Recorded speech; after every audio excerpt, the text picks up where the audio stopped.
సంవత్సరాల తరబడి ఎన్ని మందులు వాడినా మీ మోకాల నొప్పులు తగ్గట్లేదా? ప్రాణ పెయిన్ క్లినిక్ లో అత్యాధునిక చికిత్స.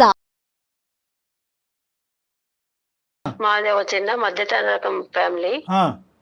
తండ్రి ఉన్నా లేనట్టు ఆయన పెద్ద పట్టించుకోడు. అలా కష్టపడి 10th పాస్ అయింది. ఒకటే అమ్మాయి ఒకటే అమ్మాయి సార్. నవ్య పేరు, పాప పేరు. మా చుట్టుపక్కల వాళ్ళందరూ వచ్చి మీ పాప బాగా చదువుతుంది, ఫస్ట్ క్లాస్ వచ్చింది అని అన్నారు 10th పాస్ అయినప్పుడు. అట్లనే ఇంటర్ డిగ్రీకి అట్లనే బాగా పాస్ అయింది సార్. ఇట్లా హైదరాబాద్ లో తమ్ముడు ఉంటాడు, తమ్ముడి దగ్గర ఉంచుదాం. ఇప్పుడు సొసైటీలో ఈ తమ్ముడు అంటే ఎవరమ్మా? పాప వాళ్ళ తమ్ముడా మీ తమ్ముడా? మా తమ్ముడు సార్, పాపకు మేనమామ. మేనమామ, ఓకే అర్థమైంది, చెప్పండి. అక్కడ కొంచెము తమ్ముడైతే కొంచెం మంచి స్థితిలో ఉన్నాడు. ఈ బీటెక్ చదివిద్దాము, కొంచెము నేను సహాయం చేస్తుంటాను, తమ్ముడు సహాయం చేస్తుంటాడు కొంచెం. ఆ మరదలు కూడా ఉంటది కదా, సరే పాప ఉంటది అని ఉంచాము. ఓకే. ఈ మధ్య కాలంలో ఏమైందో నేను ఉండను అని అంటుంది. ఎప్పటి నుంచి ఇంట్రెస్ట్ తగ్గింది పాప? ఎప్పటి నుంచి చదవనంటుంది? ఒక 4 నెలలు అయింది సార్. 4 నెలలు బట్టి. బ్యాక్లాగ్స్ ఏమైనా ఉన్నాయా? ఏం లేదు సార్. Right, okay. ఇప్పుడు ఆర్థికంగా ఎవరు ఇప్పుడు పాప ఎడ్యుకేషన్ ని సపోర్ట్ చేస్తున్నారు? మీరు కొంతవరకు, మిగతాది కొంచెం చేస్తున్నాను, తమ్ముడు చూసుకుంటున్నాను. తమ్ముడు ఎంత కాలం బట్టి ఎడ్యుకేషనల్ సపోర్ట్ ఇస్తున్నారు అతను? ఈ మధ్య సార్ బీటెక్ లో బీటెక్ లో చేర్చాక అంతవరకు మాత్రం మీరే అంతా చూసుకున్నారు? మేమే ఉన్న దాంట్లో పాపను బాగా చదివించుకొని. తమ్ముడికి ఏమైనా అలవాట్లు అలాంటివి ఏమైనా ఉన్నాయమ్మా? నాకు తెలిసి చిన్నప్పటి నుంచి చూస్తున్నా కదా సార్, ఏం లేదు సార్, మంచోడు మా తమ్ముడు. తమ్ముడు ఇప్పుడు పాపని వాళ్ళ ఇంట్లో పెట్టుకోవటం, లేదంటే మీ మీ మరదలు అవుతుందా ఆవిడకి కూడా ఇంట్రెస్టేనా పాపను అక్కడ పెట్టుకుని చదివించుకోవటం? చెప్పేసి వచ్చాను సార్, ఉంచుకుంటాము అని చెప్పారు. మీరు చెప్పటం కాదండి అమ్మా సునీతమ్మ, మీరు చెప్పటం కాదు. ఆవిడ ఎలాంటి ఆవిడ పాపని ఎలా చూసుకుంటోంది, అలాంటి విషయాల్లో ఏమన్నా మీ పాప ఏమన్నా ఇబ్బంది పడుతోందా అనేది. ఆమె ఏదో మామూలుగా అప్పుడప్పుడు ఎక్కువ పుట్టింటికి పోతుంటది మేడం, అదేదో మరి నాకు సరిగ్గా అర్థం కావటం లేదు. పుట్టింటి పోతుండు, సరే. వాళ్ళకి పిల్లలు ఉన్నారా? లేరు మేడం. ఓకే. ఈ మధ్య కాలంలో పెళ్లి అయిందమ్మా? ఈ మధ్య కాలంలోనే పెళ్లి అయింది. పాప ఏమంటదమ్మా అసలు? చదువు వద్దు, చదువు మీద ఇంట్రెస్ట్ లేదంటదా, లేదంటే మేనమామ దగ్గర ఉండి చదవనంటదా, హాస్టల్లో కూడా ఉన్న చదవనంటదా, ఏమంటది పాప? ఇక్కడ వద్దు, హాస్టల్ అయితే చదువుకుంటాను, లేదంటే నేను చిన్న ఉద్యోగమైనా 5,000 గానీ 10,000 గానీ ఉద్యోగం చేసుకొని బతుకుతాను, నేను ఉండను అని చెప్పేస్తుంది. 4 నెలల నుంచి కాలేజీకే మానేసింది. సరే, తను ఇప్పుడు అక్కడ ఉండనంటోంది, మరి హాస్టల్లోకి షిఫ్ట్ చేస్తే చదువు కొనసాగిద్ది కదా, మరి మీరెందుకు కాదంటున్నారు? భయమైంది కదా మేడం, ఇప్పుడు అందరు ఫ్రెండ్స్ కలిసేది, ఆ బయటికి వెళ్ళిపోతున్నారు, అట్లాని ఇట్లాని తిరుగుతున్నారు. ఇప్పుడు అక్కడ ఇట్లా జరుగుతున్నాయి ఘోరాలు, అమ్మాయిల మీద కాదమ్మా, నాకు మీ భాష అర్థం అవుతుంది, మీ మాట, మీ భావము. కానీ నేను అనేది ఏంటంటే అసలుకే మోసం అయింది కదా ఇప్పుడు హాస్టల్, ఇల్లు, అకామిడేషన్ రూమ్ పెట్టడానికి లేదు కదా సార్. తమ్ముడు చూసుకుంటాడు, కొంచెం నేను చూసుకుంటాను, అడ్జస్ట్ ఇంపార్టెంట్ అది కాదు సునీతమ్మ. తమ్ముడు ఏమంటాడు? తమ్ముడితో మాట్లాడారా? పాప ఇట్లా అంటోంది ఏంటిరా అనేసి మీ తమ్ముడిని అడిగారా? ఎందుకు లెక్క ఉంటదిలే, అట్లేం లేదు, నేను చెప్తాలే అన్నట్లు అంటాడు. పాప మీకు ఏమన్నా తూచాగా అన్న కొద్ది కారణం ఏమన్నా చెప్పిందమ్మా? అంటే ఏదో చెప్పడానికి అది ఇదే అని అంటది, నాకైతే అర్థం కాలేదు. ఏంటి అది ఇది? మామయ్య వాళ్ళ దగ్గర ఉండాలంటే మా తమ్ముడికి ఏమి ఎందుకు ఉండవు, మంచోడు వాడు, అది ఇది, తండ్రి మేనమామ అంటే తండ్రితో సమానము, ఉండాలి నువ్వు, తండ్రి మంచోడు కాదు కదా, మన పరిస్థితులు ఇట్లా ఉన్నాయి, నువ్వు సర్దుకోకపోతే ఎట్లా, జాబ్ చేసుకుంటా అంటావు, బీటెక్ చదివించి నేను ఎంతో అన్ని దానిలో ఫస్ట్ వస్తావు కదా, నువ్వు ఇలా చేస్తే ఎట్లా అని నేనే చెప్తున్నాను. తల్లిగా మీరు సముదాయించవలసిన పద్ధతిలో సముదాయిస్తున్నారు, కానీ ఆ అమ్మాయి లోపల ఉండే సంఘర్షణ ఏంటనేది మీకు అర్థం కావట్లేదు. నాకు తెలియదు సార్ ఏం జరుగుతుందో. ఇప్పుడు ఏంటంటే అమ్మాయికి బహుశా అమ్మాయి పరిస్థితి మింగలేక కక్కలేక ఉన్నట్టుంది. ఫ్రెండ్స్ ఏమన్నా చెప్తున్నారా, ఏమన్నా ఉందా అంటే అట్లా కూడా కాదు అమ్మాయి, నాకు తెలిసినంత వరకు. మీరు జాగ్రత్తగా ఆలోచించవలసింది ఏంటంటే ఇప్పటి వరకు కన్నబిడ్డని ఈ స్థాయి వరకు తీసుకొచ్చారు. దానికి తోడుగా ఏంటంటే ఆ అమ్మాయి ఎప్పుడు కూడా మీకు ఎటువంటి ఛాలెంజ్ క్రియేట్ చేయలేదు, కష్టం క్రియేట్ చేయలేదు. మీరు పెట్టినటువంటి ఖర్చు ప్రతి రూపాయి సార్థకం చేసుకునే విధంగా ఆ అమ్మాయి ఇక్కడి వరకు సక్సెస్ఫుల్ గా వచ్చింది. ఇప్పుడు ఎలా వచ్చిందంటే పరిస్థితి ఫైనాన్సెస్ వర్సెస్ చదివే మానేయటం. అంటే ఎంతవరకు మీరు చేసినటువంటి కష్టం అంతా బూడిదపాలు అయినట్టు. దానికి బదులు ఏంటంటే ఏ అప్పో సప్పో చేసి హాస్టల్లో ఉంచి చదివించడం. సరే, ఇవన్నీ వేరే విషయాలు. ఫస్ట్ ఆ అమ్మాయి మీకు చెప్పుకోలేనటువంటి కారణం ఏంటి, ఆ అమ్మాయి కలిగినటువంటి అంత బాధ ఏంటి, ఏకంగా చదువుకే గుడ్ బై చెప్పే పరిస్థితి ఎందుకు వచ్చింది అనేది మనం ప్రధానంగా కనుక్కోవాలి. ఒకసారి మాట్లాడదాం. పాపకి మీరు లైన్ కలపగలుగుతారా? మీరు మాట్లాడుతున్న వ్యక్తి మీ కాల్ ను హోల్డ్ లో ఉంచారు, దయచేసి లైన్ లో వేచి ఉండండి. హలో నవ్య, ఎక్కడున్నావు? నేను బయట ఉన్నామ్మా. ఎట్లా చదువుకుంటున్నావు, ఎట్లా ఉన్నావు ఇప్పుడు? నేను ఎట్లా అంటే ఏదో అలా చేస్తున్నాను. ఎట్లా చదువుతున్నాను అట్లా అంటే చేస్తే ఎట్లమ్మా? ఇంత సేపు చదువుకొని ఇంత కష్టపడి నేను ఇంత పైకి తీసుకొని వచ్చి బీటెక్ వరకు తీసుకొస్తే అట్లా చదువుకుంటున్నా ఇట్లా ఉన్నా అంటావు ఏంటి అసలు? లేదమ్మా, నువ్వు చదువుకోకపోతే ఎట్లమ్మా? మన ప్రాబ్లమ్స్ తీరేది ఎట్లా? మన మధ్యతరగతి బతుకులం మనము. ఏదో ఆసరాగా అవుతామని కదా చదువు నేను గురించి కష్టపడి. మాట్లాడొద్దమ్మా అసలు ప్లీజ్. నాకు అసలు చదువు గురించి అసలు ఆ ట్రాఫిక్ ఎత్తుతున్నావు. ఏదో నేను అదేంటి అట్లా అంటున్నావు నవ్య? నేను ఏదో బ్రతుకుతాను, ఎక్కడో ఉంటాను, ఏదో చేస్తాను. అక్కడ ఇక్కడ తీసుకొచ్చిన డబ్బులు అప్పులు ఎట్లా కట్టుకోవాలి? లేదు, నేను ఇంతవరకు చదవాలి, అది చాలు. నేను ఏదో చిన్న ఉద్యోగం చేసుకొని ఏదో ఒకటి చేసుకొని చేస్తే గానీ చిన్న ఉద్యోగం చేసుకుంటే బీటెక్ వరకు కష్టపడి సంపాదించడం ఎందుకు? ఎందుకు మామ వాళ్ళ ఇంట్లో ఉండనని అంటున్నావు, హాస్టల్లో ఉంటానంటావు, లేదంటే ఉద్యోగం చేసుకుంటా అంటావు, చదువు మానేస్తా అంటావు, ఏవేవో కారణాలు చెప్తున్నావు ఈ మధ్య 4 నెలల నుంచి. అసలు మామ వాళ్ళ పేరు నా దగ్గర ఎత్తొద్దమ్మా. అసలు మా వాళ్ళ ఇల్లు కానీ వాళ్ళ ఇంటి పేరు కానీ నాకు అసలు ఎత్తొద్దమ్మా ప్లీజ్. అట్లా ఎట్లా చదువుకోకపోతే ఎట్లా నువ్వు? లేదమ్మా, నేను కావాలి, నేను హాస్టల్ అయినా ఉంటాను. నేను అసలు మామ వాళ్ళ ఇంటికాడ ఉండాలి అంటే నేను ఉండలేనమ్మా. నేను ఒక పరిష్కారం ఆలోచించాను, చెప్పనా? ఏంటమ్మా? కళ్యాణ్ సార్ గారు, జయ మేడం, సుమన్ టీవీకి అందమైన జీవిత ప్రోగ్రామ్ కు మాట్లాడి మనం ఏదో ఒక పరిష్కారం చేసుకుందాము వచ్చాను నేను. మాట్లాడతావా? నా ప్రాబ్లం ఎవరు పరిష్కారం చేయలేరమ్మా, దానికి ఎవరు సొల్యూషన్ చెప్పారు. చేస్తారు వాళ్ళు అమ్మా, చేస్తారు, చాలా మందికి చేశారు వాళ్ళు. అమ్మ నవ్య, నేను ఇస్తాను, నువ్వు మాట్లాడు. అమ్మ తల్లి నవ్య, ఒక్క నిమిషం అమ్మ. సార్ నమస్తే సార్. నమస్తే అమ్మ. నమస్తే అమ్మా. నమస్తే. చేస్తావా చేయలేమా అనేది తర్వాత విషయం అమ్మా. ఇప్పటి వరకు ఒక 6వ తరగతో లేదంటే 5వ తరగతో 3వ తరగతి పిల్లలు స్కూల్కి వెళ్తూ సడన్ గా స్కూల్ మానేస్తే బంగారు తల్లి స్కూల్కి వెళ్ళమ్మా, బ్యాగ్ వేసుకోమ్మా, బట్టలు మార్చుకోమ్మా అని చెప్పే పరిస్థితి ఎందుకు వస్తుందమ్మా? ఇంకా 1 year లో బీటెక్ అయిపోద్ది కదా. అదే కదా, ఏమి? చిన్నపిల్లలు నేను కాదు. చాలా ప్రాబ్లం ఫేస్ చేశాను సార్. నాకు ప్లీజ్ సార్, నాకు అసలు చదువు గురించి అసలు నాకు ఎత్తొద్దు సార్ ప్లీజ్. అమ్మా నా ఉద్దేశం బట్టి తెలివైనటువంటి ఆడపిల్లలు, నీలాంటి ఆడపిల్లలు, తెలివైనటువంటి అబ్బాయిలు ఇక్కడి వరకు ప్రయాణం కొనసాగించిన తర్వాత ఎన్ని అవరోధాలు వచ్చినా కూడా దాటేయాలమ్మా. ప్రతి సమస్యకి పరిష్కారం ఉంటది. చదువుల తల్లిని మాత్రం దయచేసి దూరం పెట్టండి. ఏంటమ్మా కాదమ్మా, కాదు. సమస్య ఏంటి నేను చెప్పమ్మా? అసలు ఫేస్ చేయలేకపోతున్నాను సార్. నేను నవ్య, ఎవరికి నవ్య. చెప్పగలను? మా అమ్మకి చెప్పునా? కాదు మా నాన్న, అమ్మ కూడా అర్థం చేసుకోలేదు సార్. ఎవరిది అసలు అట్లా కాదమ్మా. నవ్య నీకు మేమున్నాము. నువ్వు కాలేజీలో ఏమైనా ఇబ్బంది పడుతున్నావా? ఫ్రెండ్స్తో ఏమైనా ఇబ్బంది పడుతున్నావా? లేకపోతే చదవటానికి నువ్వు ఎక్కువ స్ట్రెస్ తీసుకోలేకపోతున్నావా? హెల్త్ ఇష్యూ ఏదన్నా ఉందా? లేదు మేడం, నాకు చదువు అంటే చాలా ఇష్టం మేడం. బాగుంది. నేను ఫస్ట్ క్లాస్ వచ్చాను, చాలా ఇష్టం. నేను హాస్టల్ అయితే ఓకే, కానీ నేను మామయ్య వాళ్ళ ఇంటికాడ అంటే నేను ఉండలేను మేడం. ఇది ఎలా చెప్పాలో కూడా మా అమ్మ, ఇది నేను చెప్పుకోలేదు. పర్వాలేదు కాదమ్మా. అమ్మ ఇప్పుడు ఒకటి నవ్య, నీ వయస్సు, నీకు చదువు ఉంది కానీ నీకు అంత వయస్సు లేదు, అంత అనుభవం లేదు. ఇప్పటికీ నువ్వు చిన్నపిల్లవే. దయచేసి ఒక సమస్యని సమస్యగా చూస్తూ దీనికి పరిష్కారం లేదు అని చెప్పి గీత గీసేయద్దమ్మా. ప్రతి సమస్యకి పరిష్కారం ఉంటుంది. ఓకే, అందులో నువ్వు అనుభవించేటటువంటి సమస్యలకి పరిష్కారం ఖచ్చితంగా ఉంటుంది. 1కి 100 సార్లు మేడం అడుగుతున్నారు, చదువులో ప్రాబ్లమా, కాలేజీలో ప్రాబ్లమా, బ్యాక్లాగ్సా అని అంటున్నారు. ఇవేమీ కాదంటున్నావు, కానీ మామయ్య ఇంట్లో మాత్రం ఉండనంటున్నావు. అసలు ఏంటి నీ సమస్య? అవును సార్, నాకు మామయ్య వాళ్ళ ఇంట్లో ప్రాబ్లం సార్. మామయ్య చాలా బ్యాడ్ హ్యాబిట్స్ అయిన వ్యక్తి సార్ మామయ్య, కానీ అమ్మ దృష్టిలో చాలా మంచివాడు. అది ఎలా చెప్పాలో నాకు అర్థం కావట్లేదు. చెప్పేసామ్మా, నువ్వు మొదలు పెట్టావు ఇంకా కామా ఫుల్ స్టాప్ లేదు, మొత్తం అంతా కూడా బయటకు చెప్పేసే, కక్కేసే అంతా. మీ అమ్మ వినాలి. చెప్పు. Okay sir. అమ్మ నవ్య, ఏదమ్మా మామయ్య గురించి మాట్లాడుతున్నావు? చెప్పనివ్వండి. చెప్తుంటే ఇలా మామయ్య కోసం ఎప్పుడు కూడా తన తమ్ముడు మంచివాడు అనుకుంటే సార్ నన్ను అందుకే నేను అసలు ఎక్కడ ఫేస్ చేయలేకపోతున్నాను, చెప్పుకోలేకపోతున్నాను సార్. మేడం చూసారు కదా సునీత గారు, ఎక్కడ కూడా ఆ అమ్మాయి కడుపులో ఉండేటటువంటి బాధ ఇన్ని నెలలు, ఇన్ని సంవత్సరాల తర్వాత బయటకు కక్కేటటువంటి ప్రయత్నం చేస్తుంది. మీ తమ్ముడు అంటే మీకు ఎంత మంచి అభిప్రాయం ఉన్నా కూడా ఈ రోజు గుండెల మీద చేసుకుని వినవలసినటువంటి పరిస్థితి వచ్చింది. చెప్పుకోలేకపోతున్నాను. తెలియదు కాబట్టి వినాలి. మంచివాడు, కానీ తను చెప్పుకోవాలని చాలా సార్లు ట్రై చేశాను సార్, చెప్పాలనుకున్నా కానీ నేను చెప్పను సార్. తను అర్థం చేసుకోవద్దు సార్. తన తమ్ముడు మంచివాడు అనుకుంటది సార్. మేము ఉన్నాం నాన్న, మేము నీతో పాటు ఉన్నాం. నువ్వు దయచేసి మొత్తం అంతా కూడా A to Z మొత్తం అన్ని చెప్పమ్మా. Okay sir. ఏమైందంటే సార్ ఇంట్లో ఉంటారు.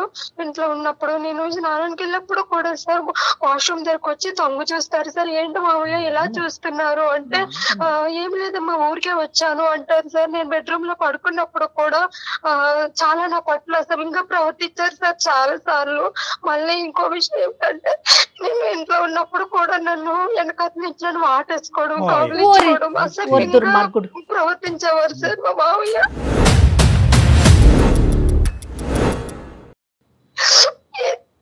ఊరుకోమ్మా, బాధపడకు. చెప్పాలి ఎలా చెప్పాలి సార్? సునీత గారు ఏంటి మీ అమ్మాయి మంచి కథ అల్లుతుంది అనుకుంటున్నారా? ఆ అమ్మాయి కాదమ్మా, మీ మామయ్య వాళ్ళ వైఫ్ లేదా, ఇంట్లో ఉండదు ఆవిడ?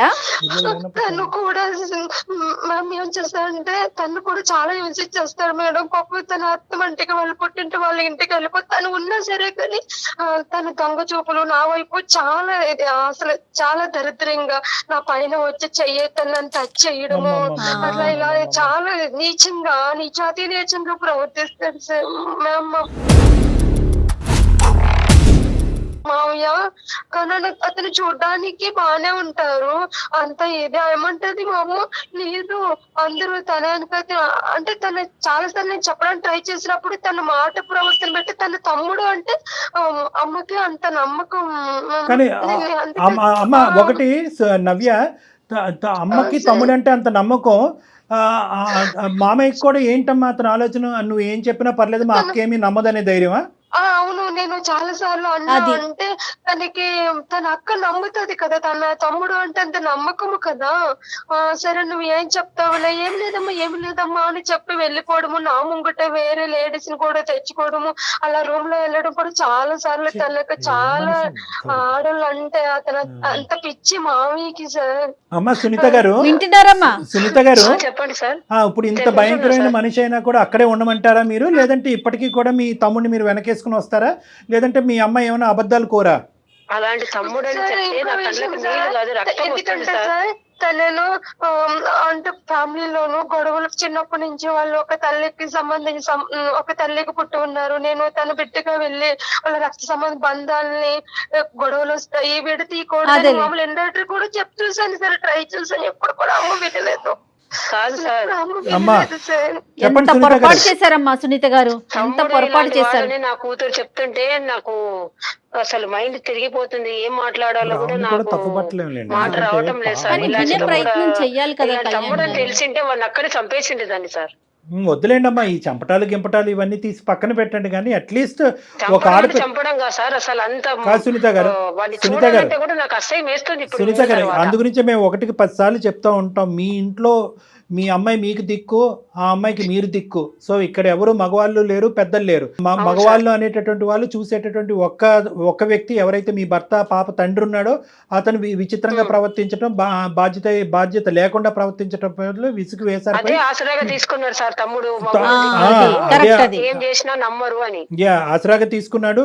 నాకు అన్నిటికంటే విచిత్రం ఏంటంటే, ఆశ్చర్యం ఏంటంటే, మీ తమ్ముడికి కేవలం మీ అమ్మాయిని ముట్టుకోవటం ఒకటే కాదు, భార్యని అక్కడ ఇల్ ట్రీట్ చేస్తున్నాడు. ఇందాక మీ మాటల్లో పదే వేరే ఆడవాళ్ళు ఇంటికి తీసుకురా చాలా సార్లు విమర్శించాడు సార్. నీ మాటకు అడ్డొస్తున్నాను, నీ బాధకు అడ్డొస్తున్నాను, నేను ఏం చెప్పినా నీ బాధ తీర్చలేనటువంటి బాధ. కానీ అన్నిటికంటే దురదృష్టం ఏంటంటే, చదువుల తల్లి నీ లోపల ఉంది, నీ బాధకి చదువుల తల్లికి ముడిపెట్టేసావు ఇక్కడ. అది అందరికంటే బాధ. చదువు అంటే చాలా ఇష్టం సార్. నేను ఎప్పుడు హాస్టల్ చదువుకుంటా, హాస్టల్ వద్దు నువ్వు నా తమ్ముడు దగ్గరే ఉండాలి, సెక్యూరిటీ లేదు ఇలా లేదు ఇదే నాకు. అందుకే సార్ నేను ఇప్పుడు 4 months నుంచి నేను కాలేజీ ఎక్కట్టుకొని ఏదో చిన్న పని చేసుకొని ఉద్యోగం చేసుకొని నేను ఇలాగ ఇప్పుడు బయట చాలా ఇబ్బంది నేను పడుతున్నాను సార్ మా మామయ్య వల్ల. ఒకటమ్మా నవ్య, నువ్వు ఏదో చిన్న ఉద్యోగం చేసుకుంటావు, పెద్ద ఉద్యోగం చేసుకుంటావు కాదు, ఇంకో 3-4 years చదువుల లోకంలోనే ఉండవలసినటువంటి ఆలోచన, మనసు, తెలివితేటలు నీకు. నువ్వు ఒకటి గుర్తుపెట్టుకో, ఇది వాస్తవానికి చాలా చిన్న సమస్య, పెద్ద సమస్య కాదు. ఎందుకు అంటున్నానంటే, నువ్వు గొంతిప్పి మాట్లాడితే కనుక అమ్మని గట్టిగా పట్టుకుని నిలదీసి, అమ్మ నీ తమ్ముడు ఇలాంటి వాడు, నా మీద నీకు నమ్మకం లేకపోతే మీ తమ్ముడు భార్యతో ఒకసారి మాట్లాడితే కనుక మీ తమ్ముడు యొక్క క్యారెక్టర్ నువ్వు అలా చేయలేవు. నువ్వేం చేసావు అంటే కనుక అక్కడ ఒక కల్ప్రిట్ ని కాపాడుతూ ఎక్కడ అక్క తమ్ముళ్ళ యొక్క బంధం తెగిపోద్ది అనేటటువంటి భయంతో. నేను బంధం కోసమే అదే కదా సార్ ఎందుకమ్మా ఇటువంటి బంధం ఉంటే చిన్నపిల్ల అయ్యేసరికి తను అట్లా ఆలోచించింది. బంధం ఉంటే ఏంటమ్మా ఊడిపోతానేంటి, ఇక్కడ నీ చదివే ఊడిపోయేటట్టుంది, ఇక నీ చదివే ఊడిపోయేటట్టుంది. ఇంతకాలం కష్టం చేసుకుని మీ తల్లి ఇంత కష్టపడి చదివించింది, ఇదంతా చూస్తున్నటువంటి వాడి అడ్వాంటేజ్ తీసుకున్నాడు. అరే వీళ్ళ ఇంట్లో మగదిక్కు లేదు, నేను పెడితేనే తిండి, నేను పెడితేనే కాలేజ్ అన్నట్టుగా వాడు రెచ్చిపోతున్నాడు. ఒకే కడుపును పుట్టినటువంటి ఇద్దరు పిల్లలు అవటం అనేటటువంటిది ఎంత వాస్తవమో, మీ ఇంటికి వచ్చినటువంటి వేరే ఆడపిల్ల బాధపడుతూ పుట్టింటికి పదే పదే వెళ్ళిపోతుంది అనేటటువంటి దాని దగ్గర నుంచి అసలు మీ తమ్ముడి యొక్క క్యారెక్టర్ ఏంటి అనేది మీకు అర్థం అవ్వాలి.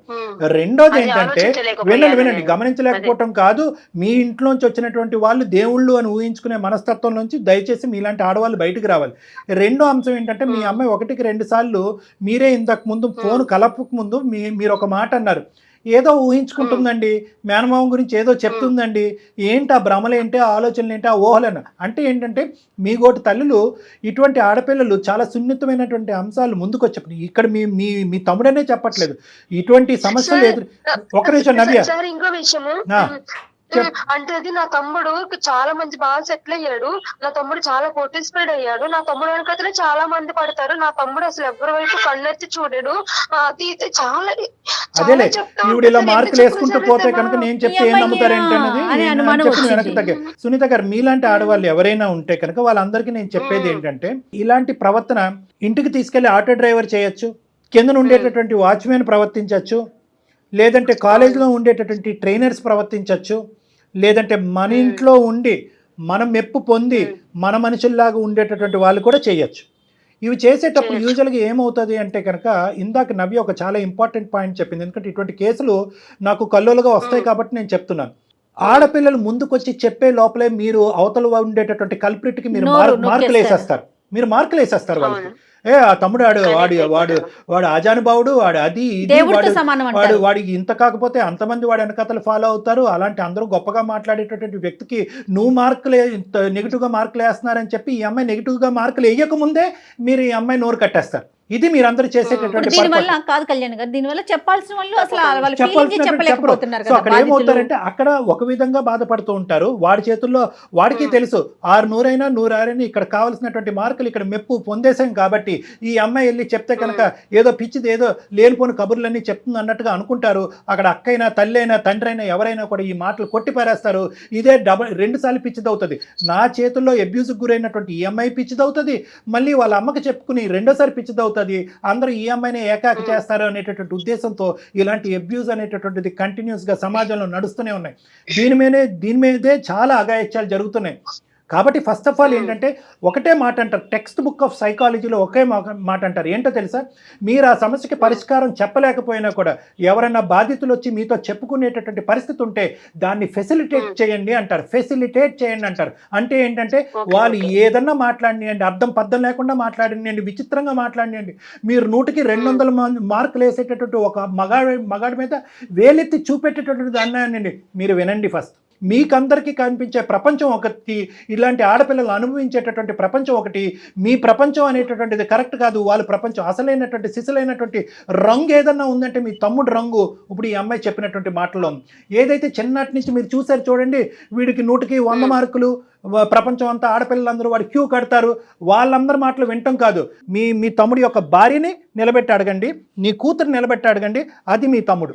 మీ మరదలు నెక్స్ట్ బాధితురాలు, ఆ అమ్మాయిని కూడా ఇక్కడ కూర్చోవాలి. ఆడవాళ్ళని ఒక తోలుబొమ్మలాట్లాగా ఆడుకునేటటువంటి మీ తమ్ముడు ఉన్నాడు చూడండి, వీడికి చాలా పెద్ద శిక్ష పడాలి. అసలు వాస్తవానికి చెప్పాలి అంటే నాకు చాలా కడుపు రగిలిపోతుంది. ఆఖరికి సొంత కూతురు వచ్చి తల్లితో చెప్పుకునేటటువంటి పరిస్థితి లేకుండా చేశాడు వాడు. అమ్మ ఒకటే నవ్య, దయచేసి అమ్మ నువ్వు ఏదో, నాకు తెలుసు మీ ఆడపిల్లలకు ఉండే డెలికేట్ సిచ్యువేషన్ నాకు తెలుసు. అబ్యూజర్ని కాపాడేటటువంటి మనుషులు 10 మంది ఉంటే కనుక విక్టిమ్ తరపున మాట్లాడేటటువంటి వాళ్ళు ఒక్కరు కూడా ఉండరు. కర్మ ఇటువంటి ఈ రోజు ఆ సమాజంలో ఉన్నాం మనం. అమ్మ విన్నారా సునీతమ్మ, ఎంత అఘాయిత్యం జరిగేది కాదు. విన్నాం మేడం. ఏం చెప్పాలనుకుంటున్నారు మరి ఇప్పుడు? మైండ్ అంతా ఇదైపోయి అసలు నాకు ప్రాణం ఇదైపోతుంది. భర్త అలాంటి వాడు కాబట్టి నేను ఇలా అయిపోయి, నా జీవితం ఇలా అయిపోయింది, నా బిడ్డలన్నా బాగుండాలి, తండ్రి మేనమామ కదా, తమ్ముడు తమ్ముడి కాలం ఉంచితే నా బిడ్డ జీవితం బాగుపడుతుంది. అదే ఈ మధ్య తరగతి ఆలోచించకండి. బతుకులు ఇట్లా పులి దగ్గరికి అయిపోయినాయి అని తీసుకెళ్ళి వదిలేవు. ఇలా ఆలోచించుకున్నాను సార్ నేను. అదేలేండి, పెన్నం పెంచి కోయిలో తమ్ముడి వల్లనే పడినట్టు. ఇలాంటి బాగా వస్తుందని కళ్ళలో కూడా ఊహించుకోలేదు నా తమ్ముడు ఇలాంటి వాడని చెప్పేసి. ఫస్ట్ ఆఫ్ ఆల్ ఏంటంటే ఒక తల్లిగా మీ బాధ కూడా నాకు ఇది ఏంటంటే, మీరు ఒక హాస్టల్లో పెట్టామంటే హాస్టల్లో పిల్లల యొక్క సంరక్షణ లేదండి, వాళ్ళు బయటకు పోతారు, మగవాళ్ళు వాళ్ళతో విచిత్రంగా ప్రవర్తిస్తారు అనేటటువంటి మీరు ఈరోజు పులిబోన్లోకి తోశారు మీ అమ్మాయిని. అవును సరే, అవును. ఇవన్నీ నవ్య ఒక్కటమ్మా, అంటే నువ్వు మాకు చెప్పినంత వరకేనా ఇంకా ఏమైనా జరిగినాయి అమ్మా? సార్ నాకు అందుకే భయంకరంగా నా జీవితాన్ని నా ఇంటి చేతుల్లో బలైపోయేటట్టుంది. మావి నన్ను ఇంకా వదిలిపెట్టేటట్లు లేరని సరే నేను ఇంకా మావి ఇంట్లో నుంచి బయటకు వచ్చాను. తొందరగా బయటకు వచ్చావు. ఊరుకున్నాడమ్మా, అతను ఏం చేయలేదా? ఒకటే టార్చర్, నువ్వు మావి దగ్గర ఉండాలి కానీ నువ్వు అక్కడ ఉండి చదివి. అందుకే నాకు చదువు అంటే నాకు చాలా ఇష్టం సార్, కానీ ఇంక ఇంట్రెస్ట్ పోయింది. అందుకే కదా సార్ వాడు నన్ను అడుగుతున్నాడు సార్, ఏమని? ఎందుకు పాప రావటం లేదు, ఎందుకు వస్తలేదు, ఎందుకని ఫోన్ చేసి నన్ను సతాయిస్తున్నాడు. కాదు, వాడికి ఇంకొక దుర్మార్గమైన ప్లాన్ ఉంటుంది. బ్రేకింగ్ న్యూస్ నేను చెప్తున్నాను వినండి. పదే మీ ఆ అమ్మాయిని కొట్టి ఇంట్లోంచి బయట పంపించేస్తున్నాడు అంటే కనుక ఇల్లుని ఖాళీ చేస్తున్నాడు వాడు కావాలని. ఇల్లుని ఖాళీ చేసి నవ్యని లూప్లోకి లాగుతున్నాడు వాడు. ఫైనల్ గా వాడు ఐడియా ఏంటంటే అక్కడ తెగదెంపులు చేస్తాడు, అక్కడ విడాకులు చేస్తాడు. అక్క నీ కూతురు నేను చేసుకుంటాను అంటాడేమో కూడా. అవును, నేను ఆ మాయలోనే ఉన్నా కాబట్టి నటిస్తాడు కూడా వాడు. మరి అమ్మ, ఇప్పుడు మీరు చేయవలసింది ఏంటంటే, ఇప్పుడు ఇక్కడ పెద్ద పాత్ర మీకు ఉంది మేడం సునీత గారు, చాలా పెద్ద పాత్ర ఉంది. కుటుంబపరమైన పాత్ర ఉంది, ఒక తల్లి పాత్ర ఉంది, ఒక అక్క పాత్ర ఉంది, సామాజిక పరమైనటువంటి చాలా ముఖ్యమైనటువంటి పాత్ర ఉంది. ఎందుకంటే వీడికి ఇక్కడ ఫుల్ స్టాప్ పెట్టకపోతే కనుక వీడు ఇంక ఇలాగే కంటిన్యూ అవుతాడు, చాలా మంది జీవితాలతో ఆడుకునేటటువంటి ప్రమాదం ఉంది. కాబట్టి మీతో పాటు మేము ప్రయాణం చేయడానికి రెడీగా ఉన్నాను. వినండి ఒక్క నిమిషం. మీ మరదల తరపున ఇప్పుడు ఫస్ట్ టైం మిమ్మల్ని మా తరపున సుమన్ టీవీ అందమైన జీవితం తరపున మేము మిమ్మల్ని రిక్వెస్ట్ చేస్తున్నాము, మీరు మీ మరదల తరపున నిలబెట్టడానికి ట్రై చేయండి. మీ మరదల తరపున నిలబెట్టడానికి ట్రై చేయండి. ఇప్పుడు వరకు మీరు ఏమన్నారు, అక్కడ ఏం గొడవ జరుగుతుందో నాకేం తెలియదండి, ఊరికే ఆ అమ్మాయి పుట్టింటికి పోతుందంటే అక్కడ ఏం మామూలు విషయం జరగట్లేదు, చాలా భయంకరమైనటువంటి అరాచకాలు జరుగుతున్నాయి. ఆ అమ్మాయి ఎన్నో తన కళ్ళ ద్వారా చూసుంటది. ఇన్ఫాక్ట్ నీ కూతురికి సమస్య కూడా ఆ అమ్మాయి కళ్ళతో చూసి అటు మాట్లాడలేక ఇట్లు మాట్లాడలేక ఇంట్లో కళ్ళు మూసుకుని కూర్చోలేక ఇంట్లోంచి పారిపోతుంది. కాబట్టి మీ మరదల తరపున నిలబడండి. ఆ అమ్మాయి వీడికి విడాకులు ఇవ్వటం కాదు, మీరు కూడా ఇలాంటి దుర్మార్గుడితో తెగదెంపులు చేసుకోండి. బహుశా వీడికి ఇంకా ఏమైనా ఇలాంటి అరాచకాలు ఉంటే కనుక వాడితో మేము ఫోన్లో మాట్లాడి నిలదీసేటటువంటి ప్రయత్నం చేస్తాం. కావాలంటే ఇక్కడికే పిలిపిస్తాం. ఒకప్పుడు వాడు ఏమైనా తప్పు చేశాడు, దీనికి మించినటువంటి తప్పులు చేశాడు, ఇది కూడా తప్పే, దీన్ని క్షమించడానికి లేదు. ఇది అబ్యూస్ కింద వస్తుంది, సెక్షువల్ అబ్యూస్ కింద వస్తుంది, ఇది చట్టరీత్యా నేరం, దీనికి కూడా వాడు శిక్ష పడాలి. ఈ శిక్ష పడేటటువంటి క్రమంలో నా తమ్ముడు నా తండ్రి అన్నట్టు మాత్రం మీరు కాపాడకూడదు అని 10 మంది జనాలు ఉయ్యాలి వాడిని, ఆడవాళ్ళందరూ ఉయ్యాలి వాడిని. మీరు మాకు సపోర్ట్ ఇస్తే కనుక మీతో పాటు మేము ఉంటాం. నవ్య కూడా సాక్ష్యం చెప్పడానికి తను పడినటువంటి సపోర్ట్ ఇస్తున్నాను సార్. అయితే ఈ సందర్భంగా ఇంకొక విషయం తల్లి సునీతమ్మ, ఇప్పుడు పాప అక్కడ ఉండనంటుంది కాబట్టి, హాస్టల్లో ఉంటానంటుంది కాబట్టి, ఏమా మీరు ఎంతవరకు సపోర్ట్ చేయగలరో మీరు అంతవరకు చేయండి. మిగతా సహాయం సుమన్ టీవీ తరపున మేము ఉంటాము. ఏమా? సో పాపని అమ్మా నవ్య నీ చదువు అసలు ఆగిపోవటానికే వీళ్ళే తల్లి. అమ్మ రెక్కలు ముక్కలు చేసుకొని నిన్ను ఇక్కడ దాకా తీసుకొచ్చింది. నువ్వు నీ బీటెక్ ని కంప్లీట్ చేసి మంచి జాబ్ తెచ్చుకొని సెటిల్ అవ్వు. వాళ్ళ అమ్మగారు వచ్చారు కాబట్టి సరిపోతుంది. నేను ఇదే మాట పదే చెప్తున్నానండి. రాకపోతే ఆ పిల్ల పరిస్థితి ఏంటి, తన జీవితం ఏంటి? మన దాకా వచ్చింది కాబట్టి మీరు ఒక సలహా ఇచ్చారు. నవ్య ధైర్యంగా ఉండాలి. ఓకే ఓకే అమ్మా. సునీతమ్మ చెప్పండి, జాగ్రత్తగా ధైర్యంగా ఉండండి. తర్వాత ఏం చేద్దాం అనేది డాక్టర్ గారు మళ్ళీ మాట్లాడతారు. మీతో మాట్లాడతాను. అసలు దాన్ని బట్టి ముందుకెళ్దాం. ఇమీడియట్ గా మీ అమ్మాయిని మీ దగ్గరికి రప్పించుకోండి. ఆ అమ్మాయిని ఓదార్చండి. ఆ అమ్మాయిని కొంతకాలం కావాలి అంటే కనుక కొద్ది లీవ్ కానీ హాలిడే కానీ తీసుకుని ఆ అమ్మాయి కొద్ది తేరుకున్న తర్వాత మనోధైర్యం వచ్చిన తర్వాత కావాలంటే మళ్ళీ కాలేజీకి పంపిద్దురు కానీ. ఏమ్మా? రైట్. Okay sir. కాదు కళ్యాణ్ గారు, ఎవరిని నమ్మాలి ఎవరిని నమ్మకూడదు, అడుగడుగున ప్రతి చోట ఇదే సమస్యను చూస్తున్నాం కదా. ఇంట్లో వాళ్ళు ఇదే పరిస్థితి, బయట వాళ్ళు ఇదే పరిస్థితి. అందరూ సానుభూతి పరులు కాదు మేడం. అది మనం అర్థం చేసుకోవాల్సింది ఏంటంటే, సానుభూతి చూపెడుతూ మన వెనకతలు గుంటలు గొయ్యలు తవ్వేటటువంటి వాళ్ళు మన చుట్టూరే ఉన్నారు అనేది ఒక అనుమానంతోనే ఉండటం అనేది మంచిది. ఎస్పెషల్లీ వయసు వచ్చినటువంటి ఆడపిల్లలు, చదువుకుంటున్నటువంటి ఆడపిల్లలు ఉన్నటువంటి ఇంట్లో. Plus number 1. నెంబర్ 2 ఏంటంటే, మన సమస్యలు నా అనేటటువంటి వాళ్ళు చెప్పుకోవాలని చెప్పి తిరుగుతూ ఉంటాం చూడండి. ఆ నా అనేటటువంటి వాళ్ళు మన సమస్యలు చూసి మనకు నిజంగా స్వచ్ఛమైనటువంటి స్వానుభూతి పరులా ఉన్నారా, లేదంటే ఆస్తి గురించో లేదంటే ఇలాంటి ఆడపిల్లల గురించో ఒక వల వేస్తున్నారా అనేటటువంటి కనువిప్పుతో ముందు చూపుతో ఉండటం అనేటటువంటిది ఈ రోజుల్లో చాలా మంచిది. ఈ వేదికగా ఇటువంటి ఆడపిల్లలు ఎవరైనా కూడా ఈ ప్రోగ్రాం చూస్తూ ఉంటే కనుక వాళ్ళందరూ మనకు చెప్పేది ఏంటంటే, నీ ఒంటి మీద చేయి పడితే నీ అనేది ఏమీ లేదు. గొంతిప్పి మాట్లాడండి. ఎస్. ఫస్ట్ ఆఫ్ ఆల్ అది నేర్చుకోండి. నేను మాట్లాడితే కనుక నేను మిగతా ఇంకా రిలేషన్స్ ఇంకా దెబ్బతింటాయేమో. శత్రువుని నేను పెంచుకుంటానేమో, ఉండేటటువంటి బంధాలని విచ్ఛిన్నం చేస్తానేమో అనేటటువంటిది మీ చిన్న బుర్రతో పెద్ద ఆలోచన చెయ్యొద్దు. ఎందుకంటే కనుక అబ్యూజ్కి మించినటువంటి సమస్య శిక్ష ఏమీ లేదు. అంత భయంకరమైనటువంటిది అది. దానికి కొంతమంది ఆడపిల్లలు సూసైడ్ వరకు వెళ్తూ ఉంటారు. నవ్య లాంటి ఆడపిల్లలు చదువు మానేస్తారు. ఇంకొంతమంది ఆడపిల్లలు ఇంట్లోంచే పారిపోతూ ఉంటారు. ఆ పరిస్థితులు తీసుకొచ్చే ప్రయత్నం చేయకండి. నా అన్న నీ అన్న మీ ఒంటి మీద ఎవడన్నా చెయ్యేస్తే కనుక గొంతిప్పి మాట్లాడండి. మీ మాట వినిపించేంత వరకు మీరు ధర్నా చేయండి అంతే. ఎగ్జాక్ట్లీ. నమస్తే కళ్యాణ్. నమస్తే. సుమన్ టీవీలో మీ పర్సనల్ అండ్ బిజినెస్ ప్రమోషన్స్ కోసం కింది నెంబర్కి కాంటాక్ట్ చేయండి.